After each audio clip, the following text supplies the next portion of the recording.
This is the unknown zone, where history hides beneath the waves and the secrets of war drift through the deep. During World War II, the oceans became battlefields, silent, endless, and unforgiving. And beneath those waters, Germany deployed one of the most feared weapons ever engineered, the U-boat. To the Allies, these steel predators were ghosts, appearing from nowhere, striking without warning, then diving back into darkness. But behind the U-boats most people know, Type VII, Type and the Wolfbacks, there existed another side of the Kriegsmarine, a world of covert engineering, experimental submarines, vanished vessels, and technologies decades ahead of their time. This is the story of Germany's secret submarine programs, a story of innovation, desperation, and disappearance, a story that didn't end when the war ended, because some U-boats were never found, and their destinations remain unknown to this day. By the late 1930s, Germany understood that it could never defeat the British Royal Navy on the surface. Its battleships were too few, its ports too exposed, its resources too limited.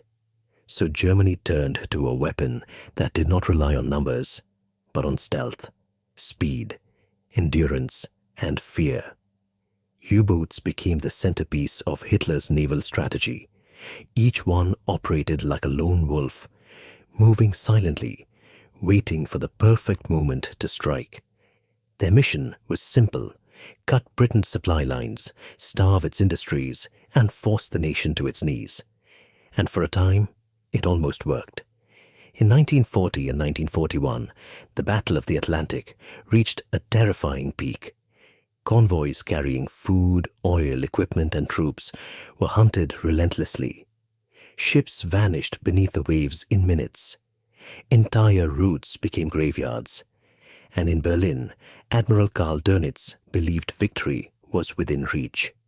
But what the world didn't know, what even some in the German Navy didn't know, was that the Kriegsmarine had begun working on a new generation of submarines.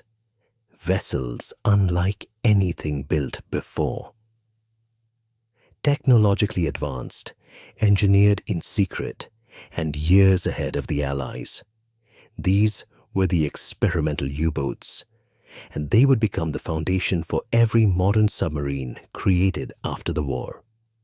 Germany faced one critical problem. Its early U-boats spent most of their time on the surface.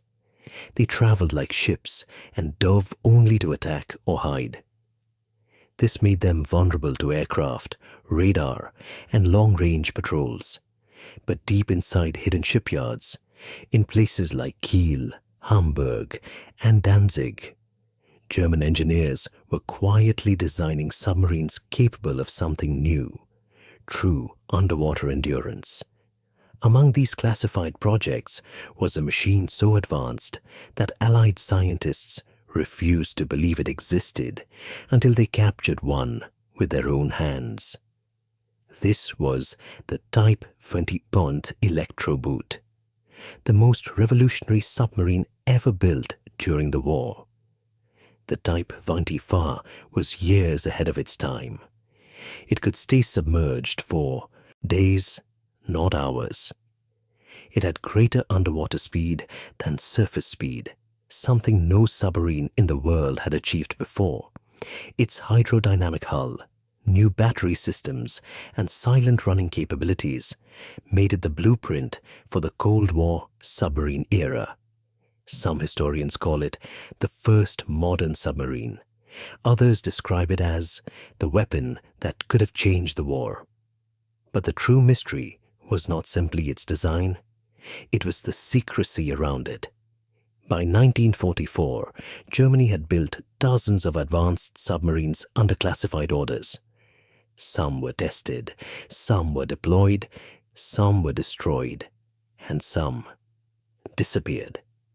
As the Allied forces closed in on Europe, the Kriegsmarine began moving its most advanced submarines out of reach.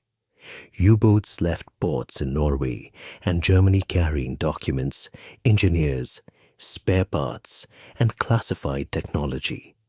Many were headed to bases in Denmark, northern Norway, and deep fjords along the Atlantic coast, but a few submarines slipped away entirely. Submarines like U-530 and U-977, which mysteriously surrendered months after the war ended, arriving unexpectedly in Argentina. Why did they flee? What were they carrying? And where had they been? These questions would spark rumors for decades, because dozens of U-boats are still missing, never recovered, never found, no wreckage, no trace. And in the years after the war, stories began to spread of secret cargo, escaped officials, and underwater journeys across the world's darkest oceans. Some of these claims were dismissed, others were forgotten, but a few remain unexplained, even today. By 1945, the Kriegsmarine was collapsing, shipyards were burning, ports were captured, but the U-boat arm continued fighting.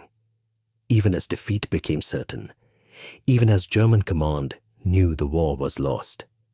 This desperation drove the creation of new experimental submarines, mini-subs, long-range stealth boats, and improvised designs built in underground facilities, safe from Allied bombers. Some of these prototypes were destroyed before capture, some were scuttled in harbors, and some vanished offshore on missions that were never fully recorded. These lost submarines are the source of many legends, but behind the legends lies truth. Several U-boats genuinely vanished without explanation, and official records cannot agree on what happened to them. This mixture of fact and unknown creates one of the most intriguing mysteries of World War II. As the war ended, Allied intelligence discovered something shocking. Germany had built far more submarines than had ever been deployed.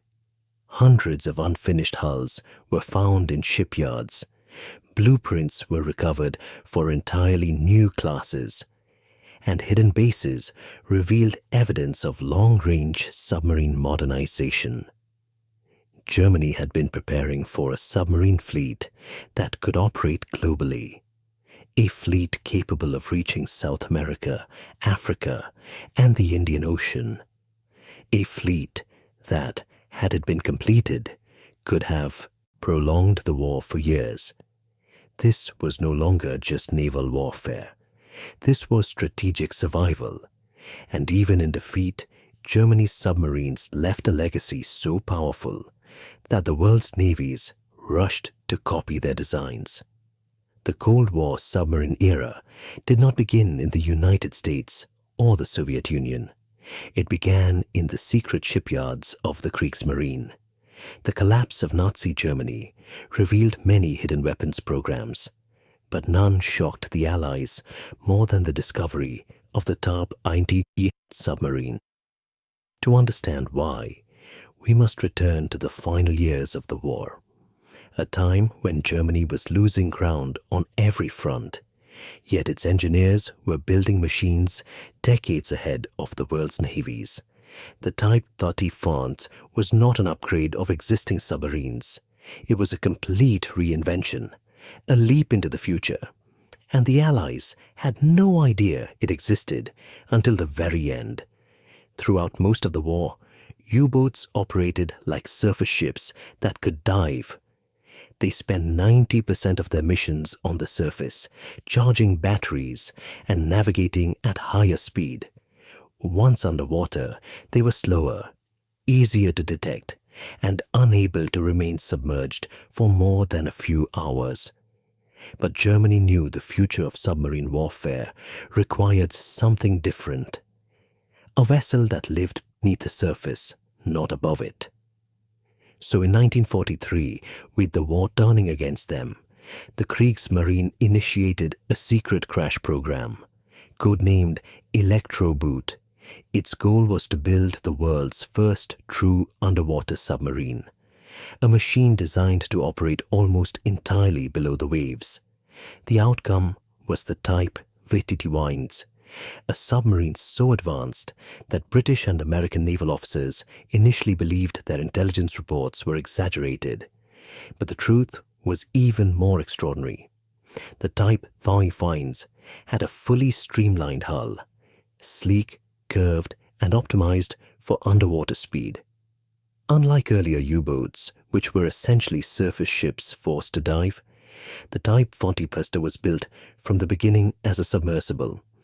Every bolt, every gasket, every line of design focused on stealth and underwater endurance. Its battery system was revolutionary. It carried almost triple the power of older submarines, allowing it to remain submerged for up to 3 days at slow speed without surfacing. This single detail made it nearly impossible to detect. Allied aircraft hunting for surfaced U-boats would no longer have targets. Escort ships could no longer track them by forcing them above water. Convoy defense tactics would become far less effective, and its submerged speed shocked everyone. Most submarines of the era could reach roughly 7 knots underwater. The Type XXI could reach over 17 knots, faster underwater than on the surface. No other submarine in the world, even in the 1950s, matched that performance.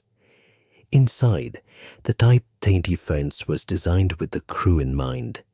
It offered more space, better ventilation, and an improved living environment compared to earlier U-boats.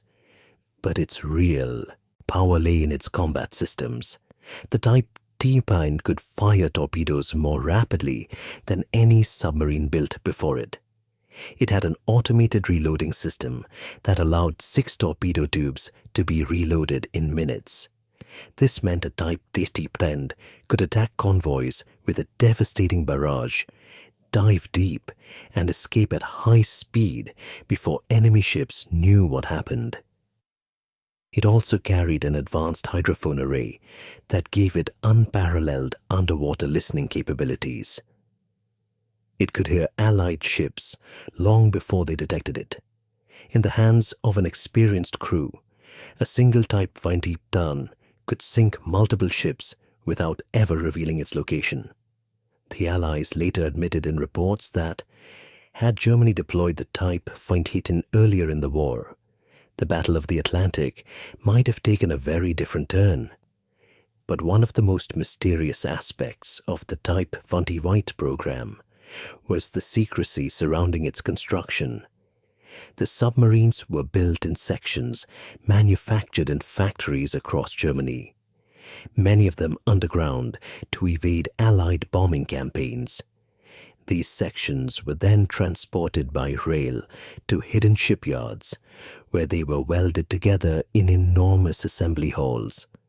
Some of these facilities were so well concealed that Allied intelligence did not discover them until after the war.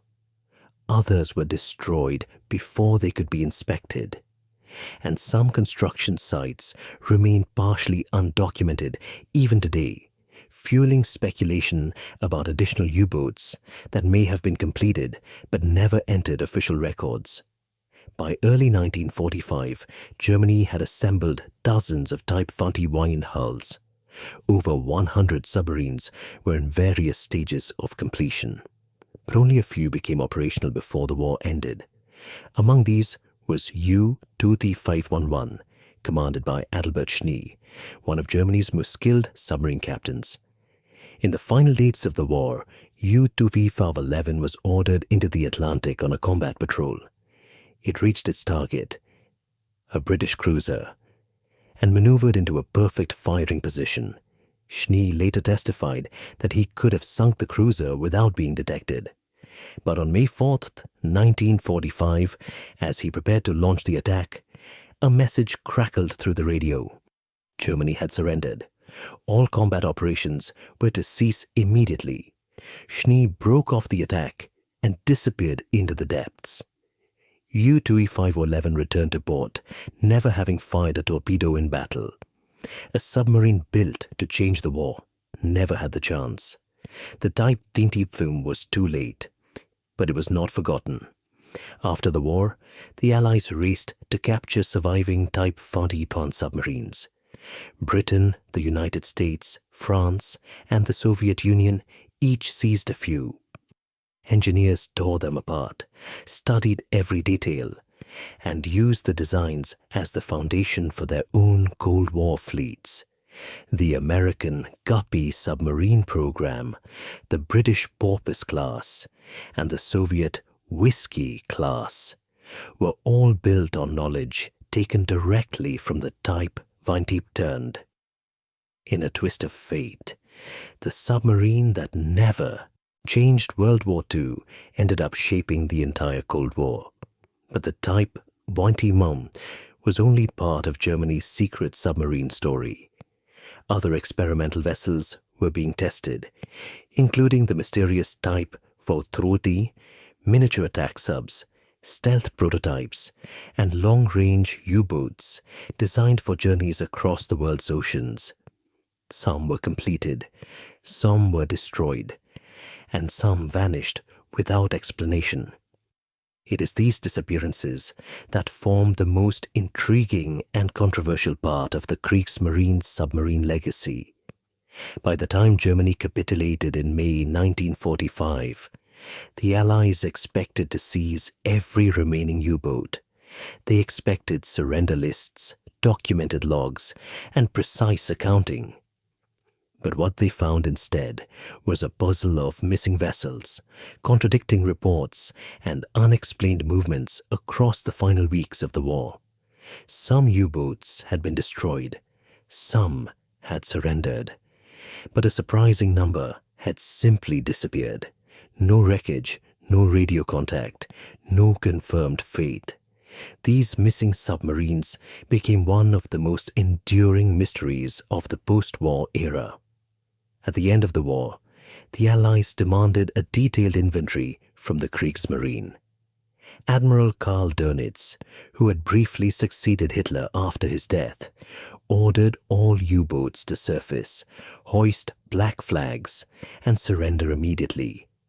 Dozens did, but others were nowhere to be found. One of the first missing submarines to attract attention was U-530.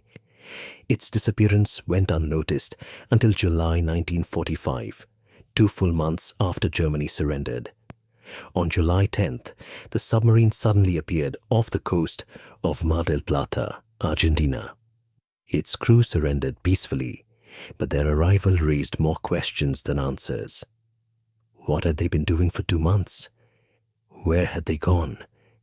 And why had they traveled halfway across the world when the war was already over? The captain of U-530, Otto Wermuth, insisted that they had been ordered to sail to Argentina, but denied carrying any high-ranking officials or valuable cargo.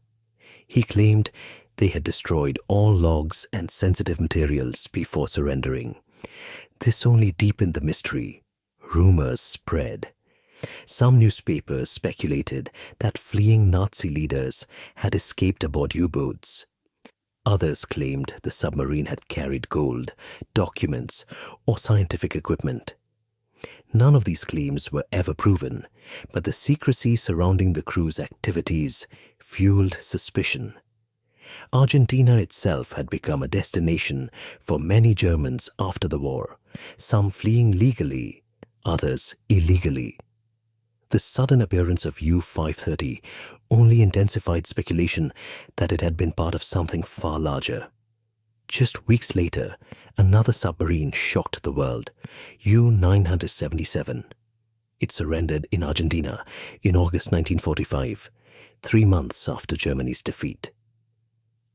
According to its captain, Heinz Schäfer, his crew had fled Europe out of fear that surrendering to the Allies would result in harsh imprisonment or execution. He claimed that they had sailed without stopping, traveling submerged for 66 days using a snorkel, an extremely long duration that raised both interest and skepticism among experts. Like U-530's crew, Schaeffer destroyed all logs and confidential materials before surrendering.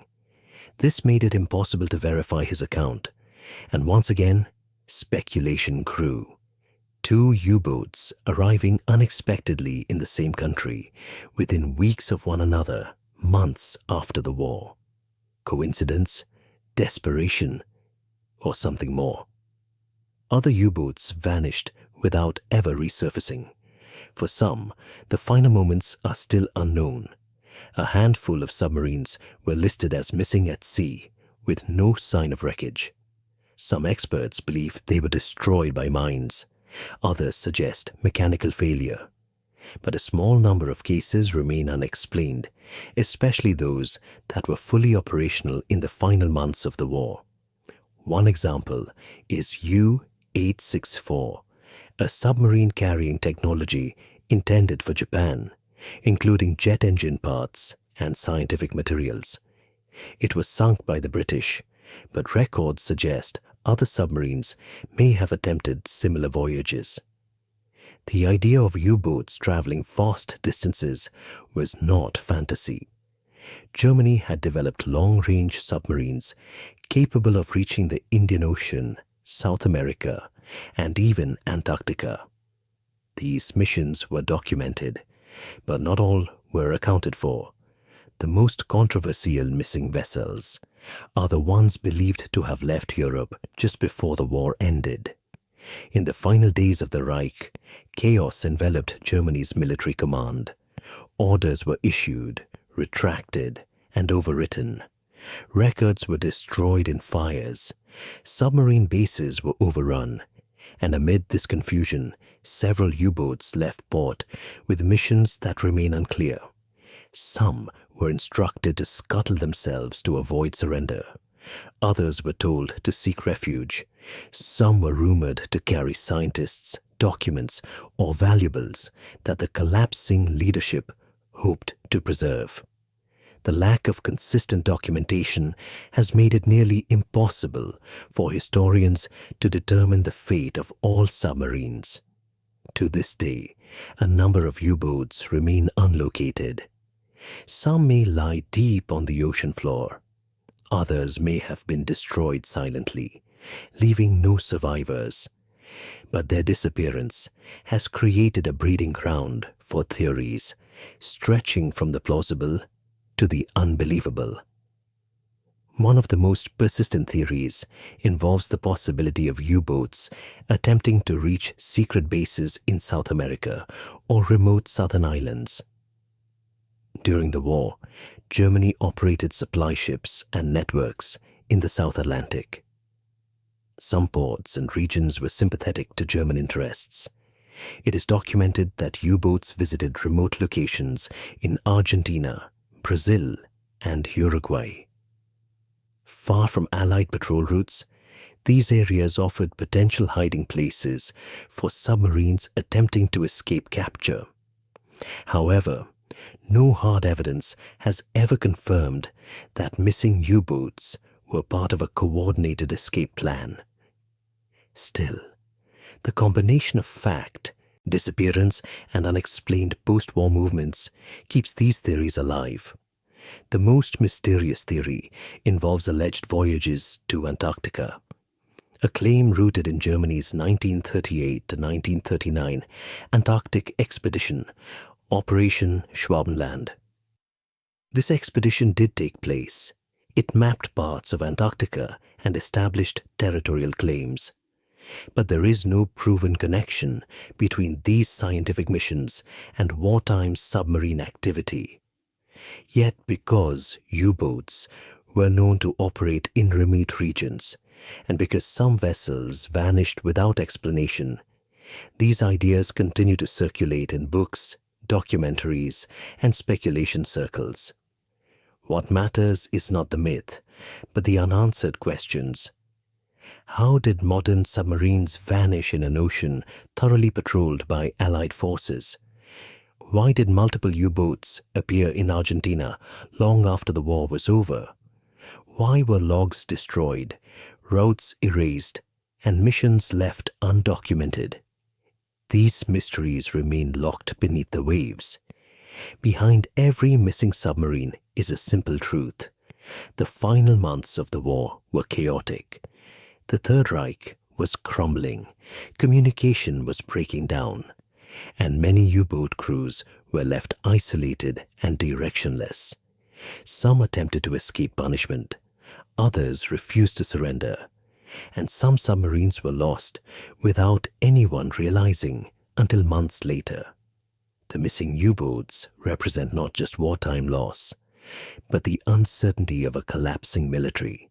Still, the unanswered questions continue to echo, because in the deep, silence tells its own story. As the Third Reich collapsed, Germany's submarine fleet entered its most desperate and chaotic phase. But it was also during these final months that some of the most mysterious U-boat movements took place. Movements that would create legends of secret bases, unrecorded missions, and voyages that defied official explanation.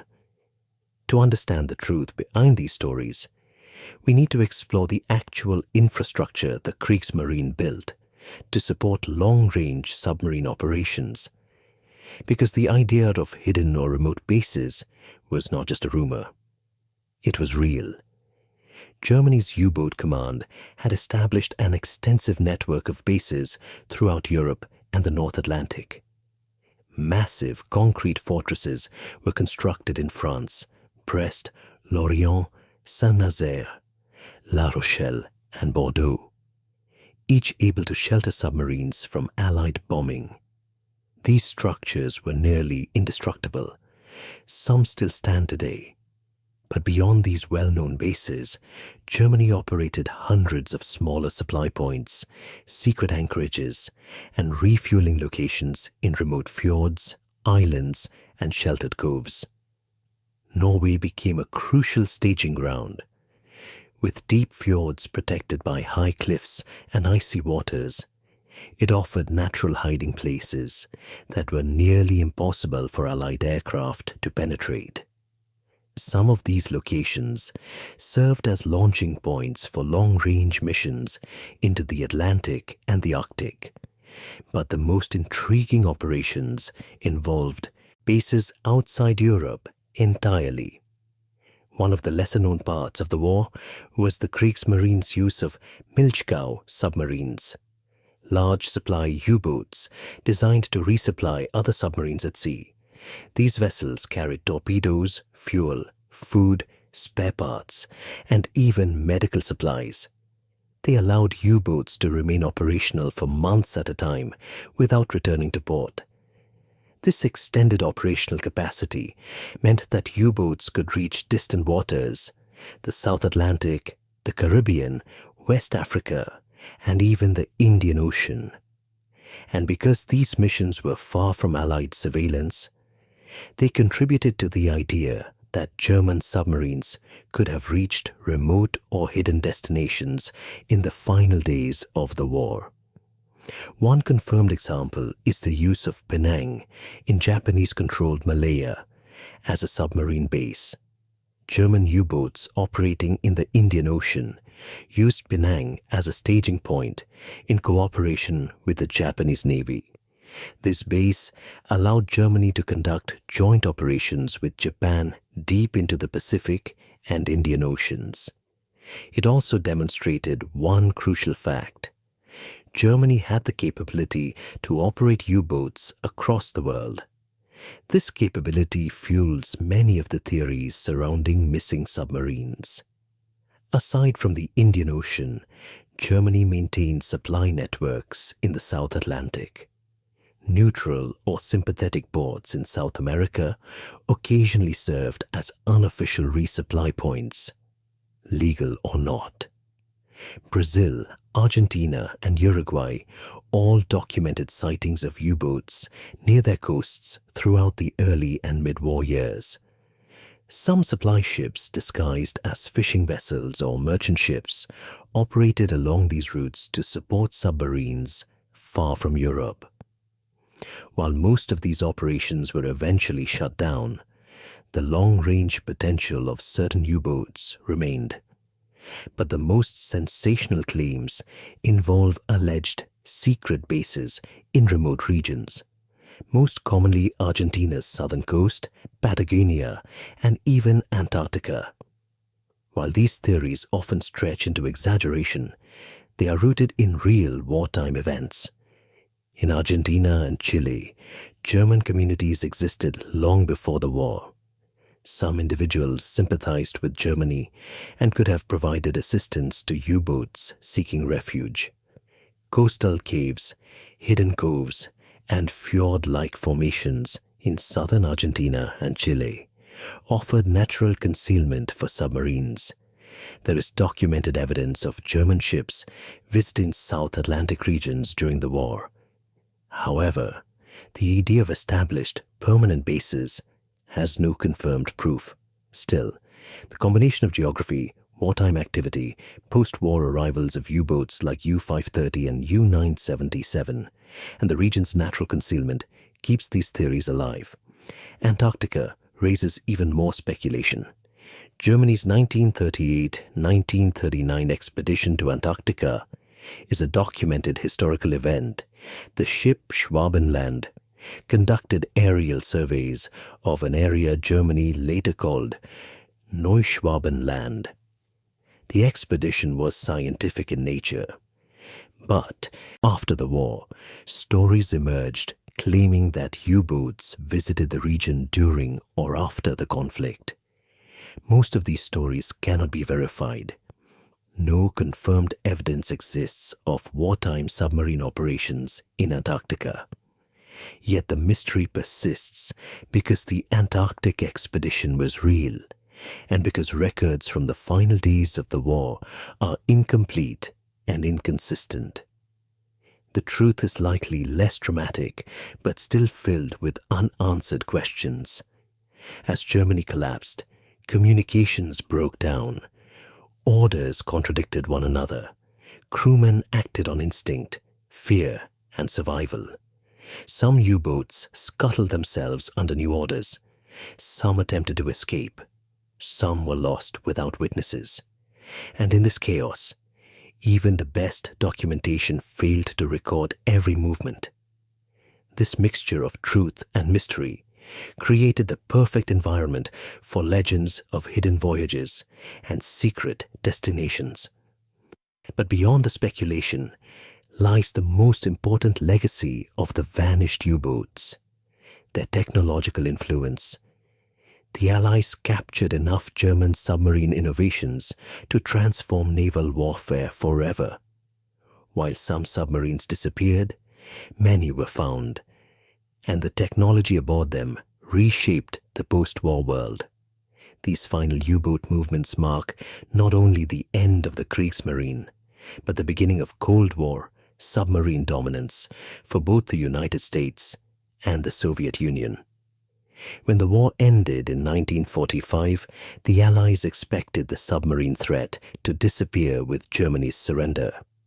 But instead, they found themselves standing at the threshold of a technological revolution built almost entirely on knowledge taken from the Kriegsmarine. The U-boats did not disappear. They evolved, and their influence would shape the balance of power for the next half-century. The Kriegsmarine's technological legacy was enormous. Before the war, submarines were primitive, slow, noisy, and incapable of staying underwater for long periods. After the war, thanks to the Elektroboot designs, everything changed. The concept of a submarine that lived underwater became the global standard. The Type XXI's hydrodynamic hull shape became the blueprint for modern submarines. Its battery layout influenced underwater endurance. Its silent running capabilities guided Cold War stealth engineering, and its automated torpedo loading became the basis for rapid-fire systems used in post-war designs. In the United States, captured Type XXI submarines were thoroughly studied at Portsmouth Naval Shipyard. Engineers dismantled every component, measured every curve, and tested every system. This research led directly to the Guppy program, Greater Underwater Propulsion Power Program, an effort to modernize American submarines to match German underwater performance. American submarines after 1950 were designed around the principles Germany had introduced just years earlier. Britain, too, seized several Type XXI submarines. Their engineers incorporated German technology into new designs, like the Porpoise class. The British Navy recognized that the age of surface-dominated submarines was over.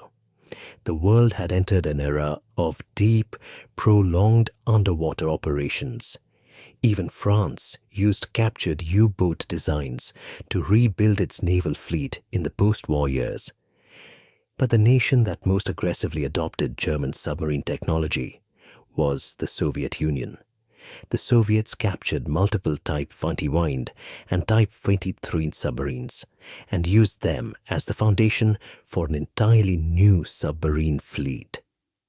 The result was the Whiskey class, produced in large numbers, becoming one of the most iconic Soviet submarine designs of the early Cold War. These boats were, in many ways, direct descendants of the Elektroboot. Soviet engineers refined and expanded upon the design, eventually leading to nuclear-powered submarines that could travel across entire oceans without surfacing. The transformation of submarine warfare. The world's navies learned an important truth from Germany's final submarine designs. The underwater world was the future battlefield. Radar, sonar, propulsion, hull construction, torpedo technology. Everything changed after the war. Submarines became faster, quieter, and far more lethal. They shifted from convoy raiders to global strategic weapons platforms that could launch missiles across continents.